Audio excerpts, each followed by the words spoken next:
गुलशन कुमार जो थे music industry का इतना बड़ा नाम, उनके साथ 12 अगस्त 1997 को मुंबई में एक दिल दहला देने वाला हादसा हुआ।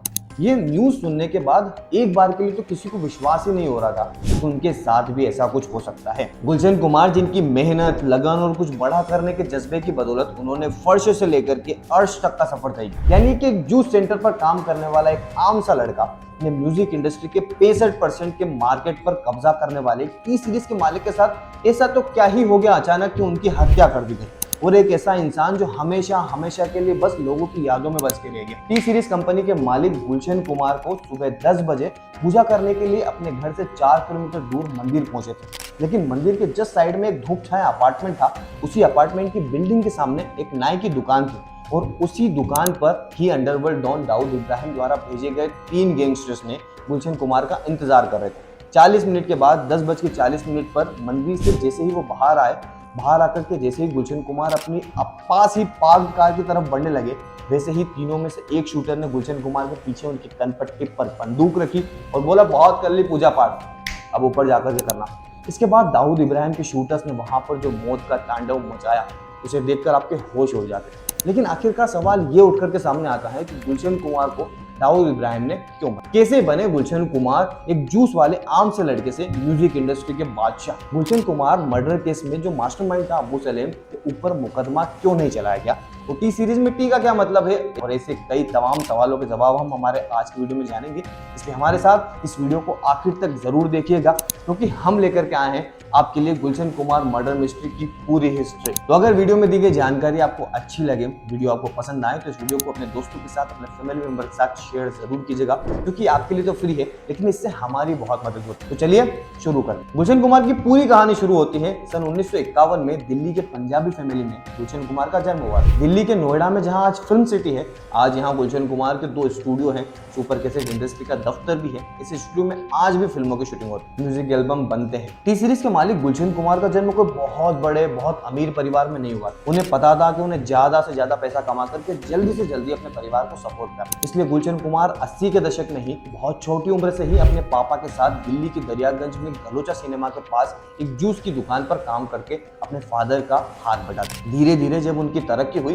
तो गुलशन कुमार के पिता ने एक बड़ी सी दुकान खरीदी और उसमें कैसेट और टेप रिकॉर्डर बेचने के साथ साथ रिपेयरिंग का काम करना भी शुरू कर दिया। यहाँ पर काम करते करते गुलशन कुमार के दिमाग में एक आइडिया आया कि क्यों ना कैसेट इंडस्ट्री में जाए। उस समय गाने जो होते थे वो ग्रामोफोन रिकॉर्ड पर बाजार में बिकते थे और वो काफी महंगा आता था। गुलशन कुमार इस आइडिया की तलाश में थे कि किस तरह सस्ता कैसेट बाजार में लेकर आया जाए। फिर धीरे धीरे उन्होंने नोएडा में एक स्टूडियो तैयार किया और फिर उन्होंने सुपर कैसेट इंडस्ट्री के नाम से एक म्यूजिक कंपनी बनाई, जिसमें वो खुद के गाने बेचते। और आप विश्वास नहीं करोगे, इस मेहनती बंदे ने उस बिजनेस को इस लेवल पर एक्सपेंड कर दिया कि वो बिल्डिंग पूरे नोएडा की सबसे पहली कमर्शियल बिल्डिंग बनी। म्यूजिक इंडस्ट्री में धार्मिक गानों से शुरुआत करने वाले गुलशन कुमार का म्यूजिकल टेस्ट बदलने लगा और उन्होंने पब्लिक की डिमांड पर दूसरे गानों पर भी फोकस किया। उसके साथ ही गुलशन कुमार बहुत ही गोल्डन नेचर के व्यक्ति थे। वे हमेशा नए नए लोगों को मौका देते थे, जैसे कि अनुराधा पौडवाल, कुमार सानू, सोनू निगम, शब्बीर कुमार, मुन्ना अजीज और म्यूजिक डायरेक्टर नदीम श्रवण। ये नदीम श्रवण का जो डिवो है, इसमें जो अभी आपको स्क्रीन पर दिखाई दे रहा है, इसका नाम है नदीम सेफी। इसे ध्यान से देख लो और इसे दिमाग के अंदर ना रिकॉर्ड कर लो, क्योंकि रिपोर्टेडली ऐसा बोला जाता है कि इसने ही गुलशन कुमार को मरवाया था। बॉलीवुड फिल्म इंडस्ट्री में अक्सर संगीतकारों की जोड़ी बड़ी हिट होती है, जैसे कि सचिन जिगर, साजिद वाजिद, सलीम सुलेमान, और उसी तरह से गुलशन कुमार की सुपर कैसेट इंडस्ट्री में भी नदीम श्रवण की जो जोड़ी है ना, उसे काफी पसंद किया जाने लगा। सुपर कैसेट इंडस्ट्री ने दिल्ली से चल करके मुंबई में अपने पैर पसार लिए थे। मुंबई में आने के बाद उन्होंने फिल्मों के म्यूजिकल राइट्स भी लेना शुरू कर दिया और धीरे धीरे काम बढ़ता गया। 1995, 1996 तक स्थिति ये बन गई कि सुपर कैसेट इंडस्ट्री बॉलीवुड की सबसे बड़ी म्यूजिक इंडस्ट्री बन गई। उसका म्यूजिकल मार्केट पर 65% तक कब्जा हो गया और गुलशन कुमार संगीत की दुनिया के बहुत बड़े नाम बने। अगले 2 मिनट इस वीडियो के बहुत ज्यादा इंपॉर्टेंट है, इसलिए इसे बहुत ध्यान से सुनना। गुलशन कुमार की हत्या का 1990 में रिलीज हुई आशिकी मूवी से बहुत गहरा कनेक्शन। ये देखो आपकी स्क्रीन पर, ये जो बहुत ही टैलेंटेड म्यूजिक डायरेक्टर नदीम और श्रवण है, टी सीरीज ने एक उभरती हुई जोड़ी को फिल्म आशिकी के गाने कंपोज करने का एक मौका दिया और नदीम और श्रवण के इस मूवी के गानों के 20 मिलियन से ज्यादा कॉपीज बिक गई। इसके बाद नदीम और श्रवण रातों रात म्यूजिक की दुनिया के बहुत बड़े स्टार बनकर और एक बहुत बड़ा नाम बन चुके थे। इसके बाद उन्होंने म्यूजिक डायरेक्टर के तौर पर बॉलीवुड के कई सुपरहिट फिल्में दी, जैसे कि साजन, परदेश, दिल है कि मानता नहीं जैसी कई सारी फिल्मों के संगीत दिए। बहुत बढ़िया म्यूजिक डायरेक्टर बनने के बाद नदीम को गाना गाने का शौक। नदीम म्यूजिक डायरेक्टर के तौर पर बहुत अच्छे थे, पर गाना गाने के मामले में हाथ उनका बहुत तंग था। इनफैक्ट गुलशन कुमार ने नदीम को ये सलाह भी दी कि तुम गाना मत गाओ। वो माने नहीं। दोस्ती की वजह से गुलशन कुमार ने नदीम के कुछ गाने को प्रमोट करा, जैसे कि हाय अजनबी गानों को प्रमोट करने के लिए वो रेडी हो गए। और जैसा कि गुलशन कुमार को लगा था इन गानों पर कोई खासा रिस्पॉन्स नहीं आएगा, और हुआ भी वैसा ही। एल्बम पिट गई और कंपनी को काफी मोटा नुकसान हुआ। गुलशन कुमार ने नदीम के गानों को आगे चल करके प्रमोट करना एकदम से बंद कर, और यही शायद इस जोड़ी का पीक भी था, क्योंकि यहाँ गुलशन कुमार और नदीम के बीच की दूरियां शुरू हो गई। गुलशन कुमार की एक खासियत और भी थी कि वो जिनके साथ भी काम करते थे, उन लोगों के सक्सेसफुल हो जाने के बाद गुलशन कुमार फिर आगे चल करके उनके साथ काम नहीं करते, क्योंकि वो हमेशा नए लोगों को मौका दिया करते थे। और अपनी इसी पॉलिसी के चलते उन्होंने अपनी नई फिल्मों के अंदर नए म्यूजिक डायरेक्टर को काम देना शुरू कर दिया। और इधर नदीम सैफी को लगने लगा कि गुलशन कुमार उसका करियर खत्म कर देना चाहते। टी सीरीज मिड 90 तक आते आते इतना बड़ा ब्रांड बन चुकी थी ना कि इंडिया में रिलीज होने वाले टोटल गानों में से 65 गानों का राइट्स टी सीरीज के पास ही होते थे। अगर टी सीरीज उस समय किसी एल्बम के राइट्स नहीं खरीदता था तो उसके चलने के चांसेस ना के बराबर हो जाते। और यही बात नदीम सैफी को खटक गई कि गुलशन कुमार ना ही उसके एल्बम को प्रमोट कर रहे हैं और ना ही उसके साथ कोई काम कर रहे हैं। इसी बात का बदला लेने के लिए नदीम सैफी ने गुलशन कुमार को जान से मरवाने की सोची। और दिल दिला देने वाली बात यह है कि गुलशन कुमार को मरवाने के लिए नदीम सैफी ने सुपारी भी दी, तो किस अंडरवर्ल्ड डॉन दाऊद इब्राहिम को।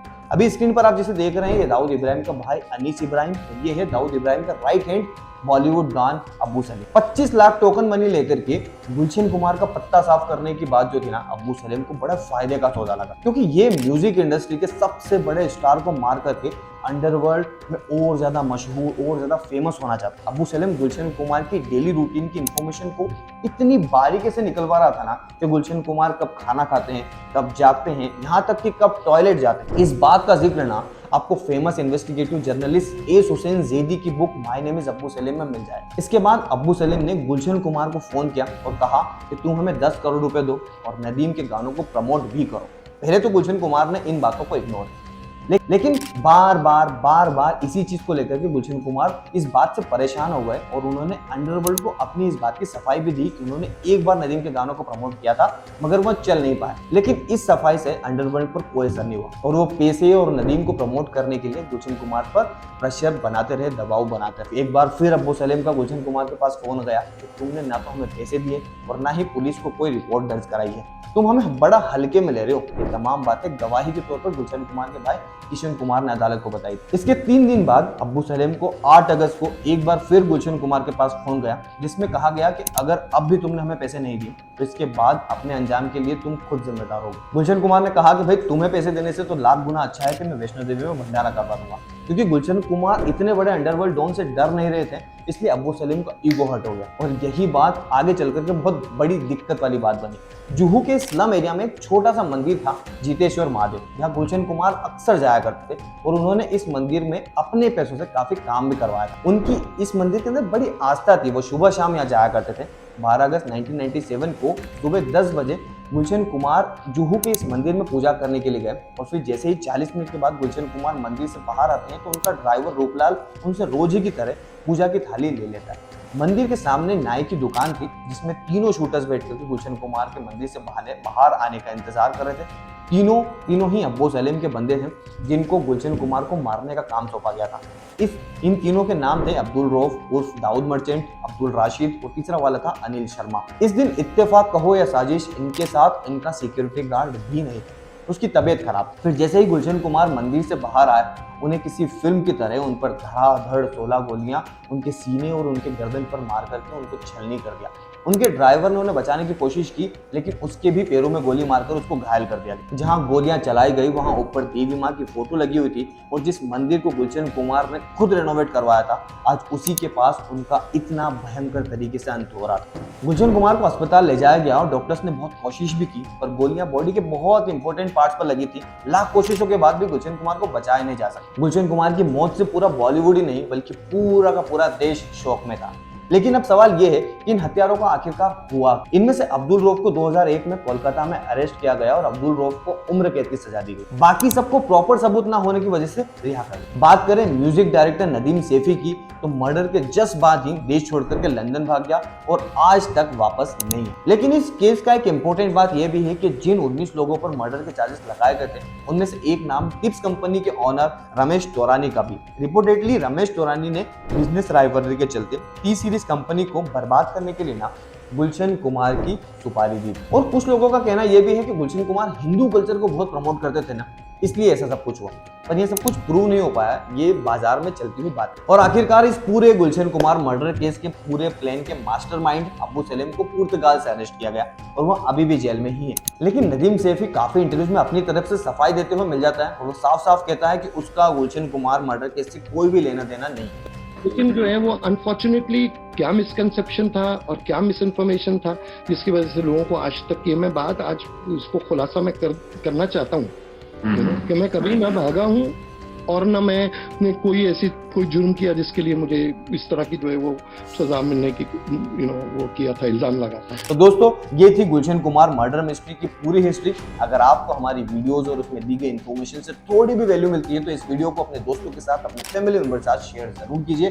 और साथ ही साथ अगर वीडियो को पसंद आए तो आप वीडियो को लाइक जरूर कीजिएगा। हमारे चैनल पर नए हो तो हमारे चैनल को सब्सक्राइब कीजिएगा, क्योंकि हमारा लक्ष्य है पहले 1000 सब्सक्राइबर्स तक पहुंचना। तो लक्ष्य तक पहुंचने में हमारी मदद जरूर कीजिएगा। चैनल को सब्सक्राइब जरूर कीजिएगा। मैं हूं आपका दोस्त, आपका यार, आपका मोहित पाटीदार। मिलते हैं अगले वीडियो में, तब तक के लिए जय हिंद, जय भारत।